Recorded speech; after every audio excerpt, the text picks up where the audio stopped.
السلام عليكم ورحمة الله. لعل الكاتبة الأميركية بريندا هيرد سعت إلى تقديم منظور جديد لإرضاء الفضول الغربي حول حزب الله المقاومة الإسلامية في لبنان من خلال رصدها وبحثها ومقابلاتها الفريدة من داخل الحزب ومؤسساته الرعائية والاجتماعية وميدان الحرب وبيوت الشهداء وعوائلهم والكشافة والقادة، كل له حكايته عن الشجاعة والتحمل والصبر وعظيم التضحيات والإيثار. ندعوكم للقاء أولئك الناس الذين يعيشون ما نراه سياسة اليوم وتاريخ الغد. كتاب حزب الله، نظرة داخلية من الخارج. معكم زينب صفار، تابعونا.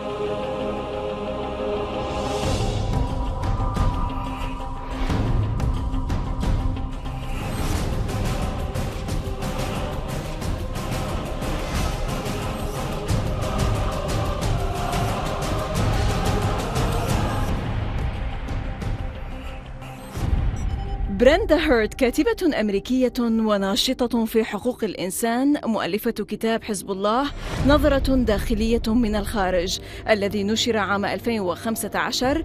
كتاب استندت فيه بريندا إلى 8 سنوات من البحث والتجربة العملية الميدانية، حيث تقدم وجهة نظر غربية ورؤية داخلية للمقاومة الإسلامية في لبنان، وتتيح الفرصة لاستكشاف المقاومين في الأفق، أولئك الأشخاص الذين ينتمون أو يتبعون أو يحملون اسم حزب الله. One of the most telling comments made by Qasim during this interview, though, was offered parenthetically. I mentioned the 1990 official statement he had reiterated in his book, a statement quoted from a newspaper that Hezbollah was not, quote, involved in or responsible for, unquote, any of the kidnapping activities from the 80s, and had asked if I could get a copy of the original full statement. After all, he'd been quite forthcoming in providing me resource material, even providing me, for example, CD copies of the update edits he'd just sent his publisher for the new edition of his book. He apologized that I would have to get the full context from the newspaper archives and indicated that my companion from their foreign relations team could arrange this. His own copy, he said, had been destroyed in the July War when his home was bombed. But he believed the book citation to be complete. I was taken aback. The home of the Deputy Secretary General of Hezbollah had been bombed in 2006. Sheikh Naim Qasim's home destroyed. I had not known. By the time of this, my second meeting with Qasim, I had toured so much devastation wrought by the July War. I had spoken with so many people, heard so many stories, but I had not known that Qasim himself had endured this affront. For the leaders of Hezbollah live in basic flats amongst the general populace.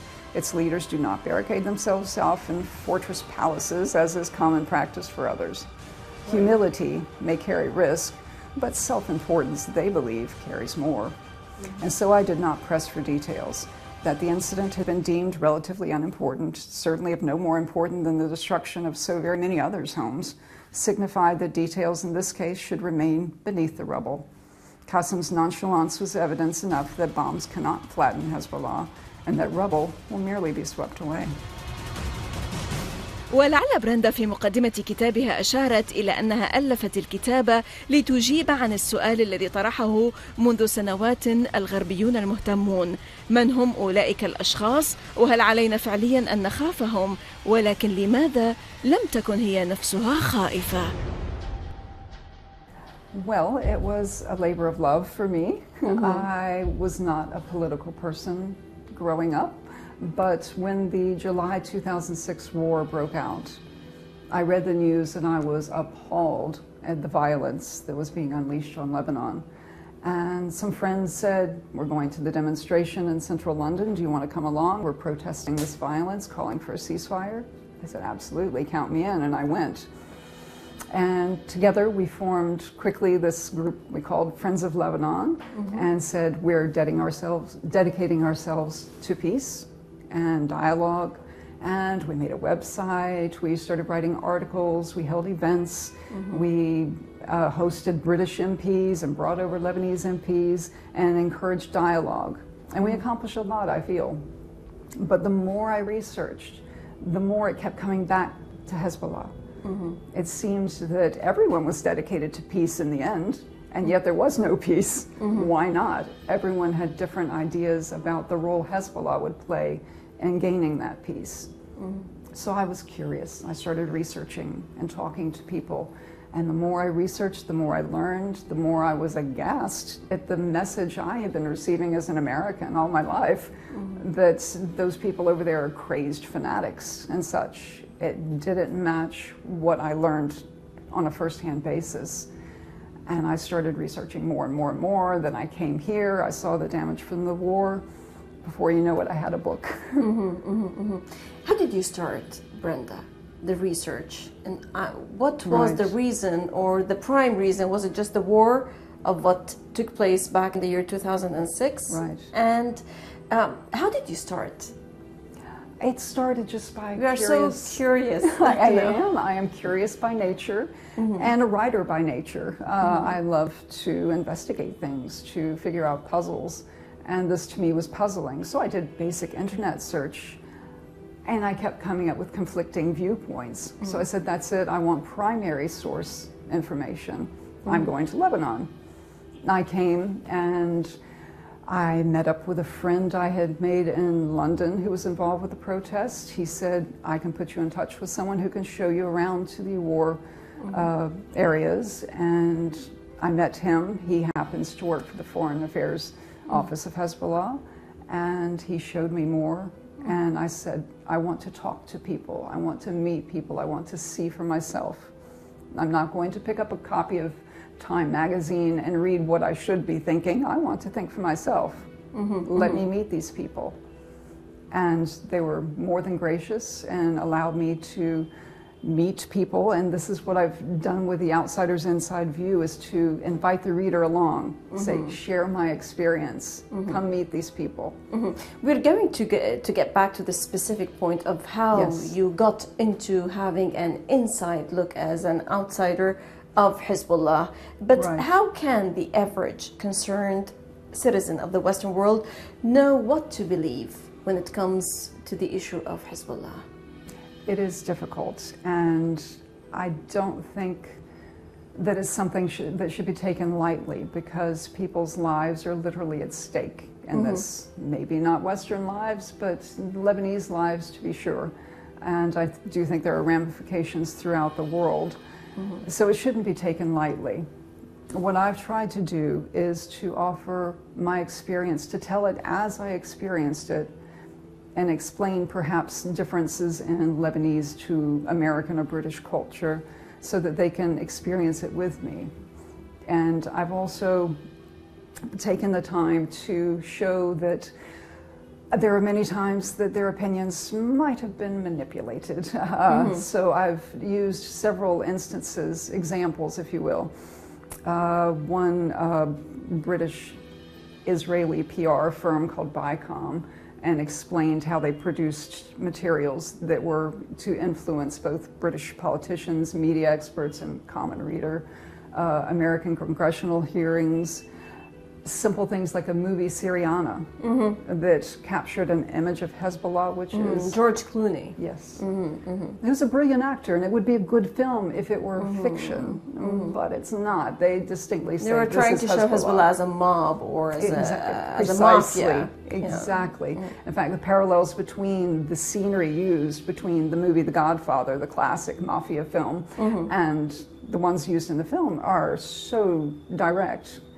It was meant to portray Hezbollah as the mafia, overbearing the people of Lebanon, which is ludicrous, of course. And another example I gave was the New York Times in November 2008, excuse me, jumping ahead, produced an article on the Mahdi Scouts run by Hezbollah. And it essentially claimed that Hezbollah was taking these children and turning them into suicide bombers. The article itself made a huge splash through the media, yes, of course, but also it sparked an investigation from the Bureau Scout head in Switzerland, who demanded that there was an investigation into these accusations, these allegations. But what were these accusations based on? fabrication. The New York Times, yes. The New York Times. Yeah. So I did devote a huge chapter in the book, so bear with me on the detail there, readers, to let the readers go through it step by step and say, you've read this article and you said, oh my God, look at these terrorists breeding more terrorists, it's horrible. And I said, wait a minute, let's look at the facts. This was my experience in meeting the administrators and the children who are part of Mahdi Scouts. I found them to be ludicrous allegations. So did the Lebanese Scout Bureau and the Minister of Youth and Sport here in Lebanon. The allegations were refuted. But the interesting thing about this particular article, there was a prior version of this article that caused such an uproar, published just a few months before this one was. The 2008 one in the New York Times. In a scaled down version. There were no photographs. It was just a very simple article. Didn't make an effect whatsoever. I walk through the edits to that first article and show that all of the edits were stylistic, and all of those edits were intended for scare tactic, to make you feel, oh my God, this is horrible, what's going on. The Marshall and the Foundation. Yes, and yeah, exactly. Yes. So the reader can, if he's patient, please be patient, go through each of these changes and see how his reaction to this topic has been legitimately manipulated and exploited to make him think, those are horrible people. And there are dozens and dozens and dozens of other articles who are really manipulated. Yes. It's part of the propaganda against Hezbollah, or the Islamic resistance of Lebanon. Here, my question, and the question of everyone, every spectator here, that based on 8 years of research and hands-on experience, you offer through your book, as you said, and as it is in the title of the book, a Western insight into the people behind the name Hezbollah, or the Islamic resistance in Lebanon. How did you manage to get through as an outsider? You said you've investigated also the Al-Mahdi Scouts. Right. You've been to the barracks. You've been to the homes of the martyrs. You've been also interviewing leaders of Hezbollah, those who are in the public eye and those who are behind, in the backstage, behind the scenes. How did Brenda Hurd, the American, manage to get through? I mean, it's very difficult. It's pretty difficult for any foreigner to get into those restricted areas and zones? Good question, a very good question. I wondered myself many a day, how did I end up here? Why are they so open to me? There was an element of trust. In the end, they said, I will show you what happened with the war. I will let you meet our people. All I ask is that you tell honestly and openly what you have seen. And I said, yes, I will. And they believed me. I met with one person, and that person would give me the okay, and then I would meet with more people. And before you know it, I had made friends amongst these people, not just the top administrators, but the families, the wives and the children, the fighters, yes, the administrators, those who run social organizations, who run media organizations. They were open to me. And I think that says a great deal for those who would say that Hezbollah hates Americans, they hate foreigners, they hate women. Like, no, I'm an American woman. And they were gracious. They were very interactive with you. It shows from the content of the book. Yes, it shows a lot.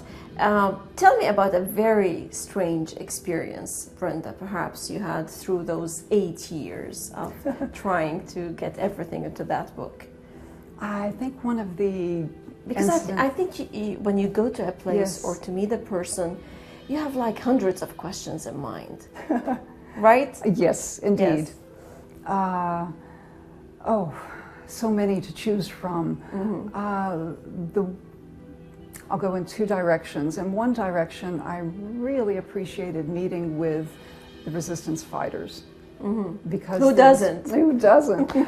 There is such an image, a caricature in the media of these big, fierce men, toting guns all the time, who would never speak to a woman and are just harsh, fanatic people. Such a caricature, so untrue. I enjoyed sitting down for ice cream sundaes with these men, and they would tell me about their missions of life and death. I relate a mission that took place in 1989 with Abu Hassan. Abu Hassan, yes, and the hyena. Yes, and the hyena. Great story. We won't give spoilers away. But at one point, as we were concluding, he was talking to me about these men who had been martyred, life and death circumstances, very serious stuff.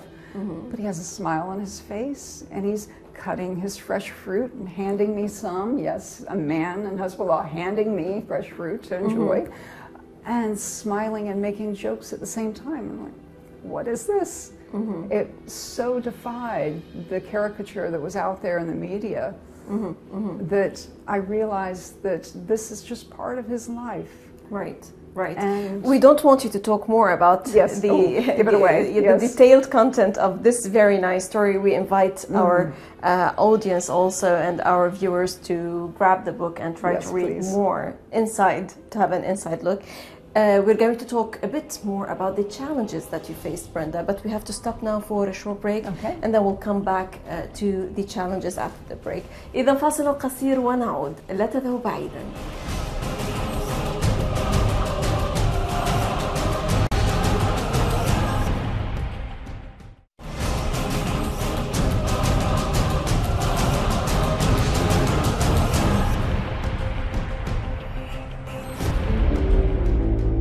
بريندا هيرد كاتبة أميركية وناشطة في حقوق الإنسان ومؤلفة كتاب حزب الله نظرة داخلية من الخارج. وخلال السنوات الثمان الماضية من الأبحاث تمكنت من زيارة مكاتبهم ومنازلهم وساحات معاركهم وثكنهم السرية. لقد تمكنت من التعرف على المديرين والشيوخ والقادة والمقاتلين والأفراد وعائلاتهم ممن هم في حزب الله. بريندا تخبرنا أكثر عن هذه التجربة المباشرة التي مكنتها من تقديم منظور جديد لإرضاء الفضول الغربي حيال حزب الله. Of the motivations of the people who are Hezbollah, I spoke with many members and asked them directly, what motivates you to put your life on the line? To go out there and fight, or to support your husband or your brother or your son to go out there and put his life on the line. How can you do that?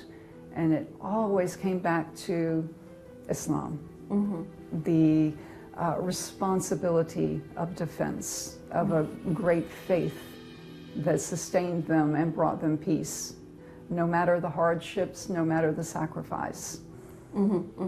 Now, what has your book added, for example, or which aspect of Hezbollah has your book followed or tried to track that is different from what is in other publications, whether it was pro-Hezbollah or against or trying to distort the image of Hezbollah? Right. What did you focus on? The people, the human values of the people involved in this, that it's not an abstract idea. Or a philosophical or a political idea. These are people who have been bombarded, killed, oppressed, and who have said, no, I have the responsibility as a person to fight back against this, to protect my family, to protect my way of life, to protect my faith. And they are people, at the end of the day, who do this. They're not buying into some sort of Iranian power play or something like this. No, it's not abstract, it is people. Brenda, of course, on this very long journey, this 8-year journey of research, you have faced many challenges in trying to decipher who is Hezbollah and the organization. What challenges, what were the prime challenges that you have faced?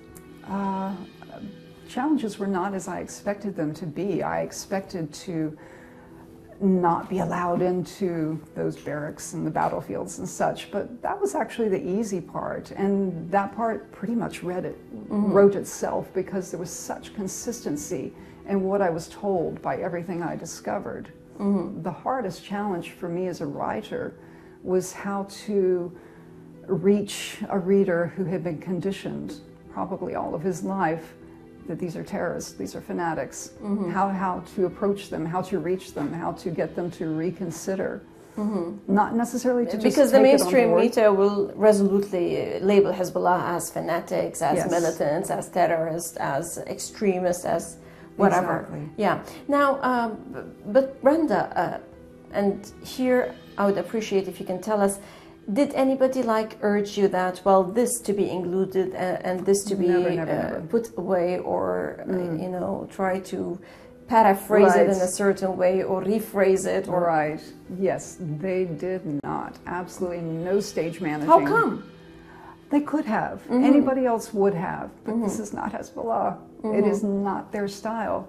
Even when I asked one person, did I get the story right? He said, I'm not commenting. I said, I'm just looking for accuracy. No, they wouldn't give me stage management on this. They opened their doors. They opened conversation.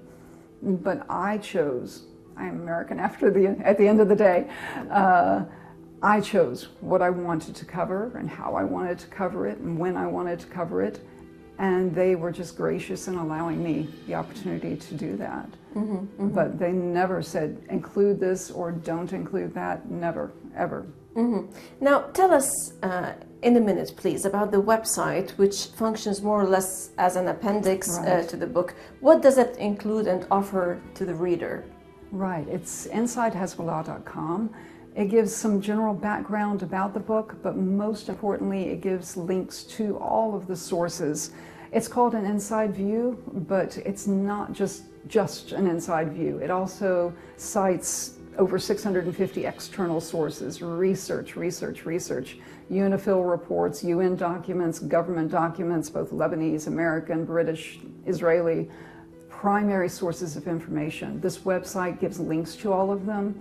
I would encourage the readers to go through and read what I read. Read that UNIFIL report. It will open your eyes. So this is the project of the website, to allow the reader to easily access those sources. Allow me, Brenda, to wrap up this interview with a final note by yourself. Whether you like or dislike Hezbollah, this book offers a unique and rewarding insight delivered from a Western viewpoint. It encourages an understanding that is the fundamental step toward peaceful coexistence, and this is what we really need, this peaceful coexistence. Brenda Hurd, many thanks indeed for this in-depth and thorough look of an outsider inside view into Hezbollah, and also for joining us for this interview. Thank you so much. So, American writer and human rights activist and author of the book Hezbollah, An Outsider's Inside View, published in 2015. Brenda Hurd, many thanks indeed for joining us. Thank you for having me. Always welcome, ma'am. إذا لقاء جديد في الأسبوع المقبل مع ضيف جديد وقضية جديدة ودائما من الداخل. للمزيد من التواصل بريدنا theinside@almayadeen.net وصفحتنا على الفيسبوك من الداخل. من كل فريق العمل من كل الميادين، السلام عليكم ورحمة الله.